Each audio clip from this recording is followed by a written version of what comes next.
Ah, l'étrange chose que la vie.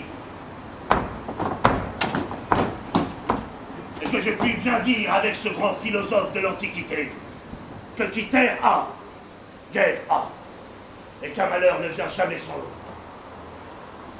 Je n'avais qu'une seule femme, qui est morte. Cette perte m'est très sensible, et je ne puis m'en ressouvenir sans pleurer. Je n'étais pas fort satisfait de sa conduite, et nous avions le plus souvent dispute ensemble. Mais enfin, la mort ajuste toute chose. Elle est morte. Je la pleure. Si elle était en vie, nous nous querellerions. De tous les enfants que le ciel m'avait donnés, il ne m'a laissé qu'une fille.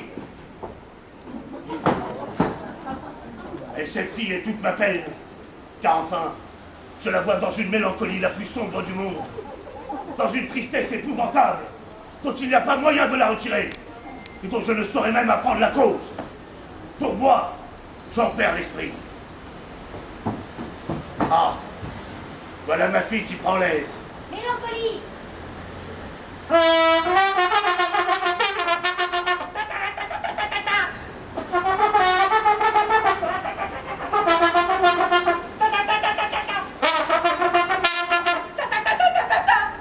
C'était mélancolie. Quoi?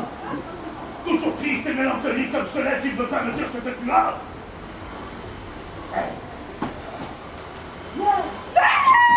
J'enrage de la voir de cette humeur. Mais dis-moi, me veux-tu faire mourir de déplaisir et ne puis savoir d'où vient cette grande langueur? Découvre-moi la cause, et je te promets que je ferai toute chose pour toi. Oui.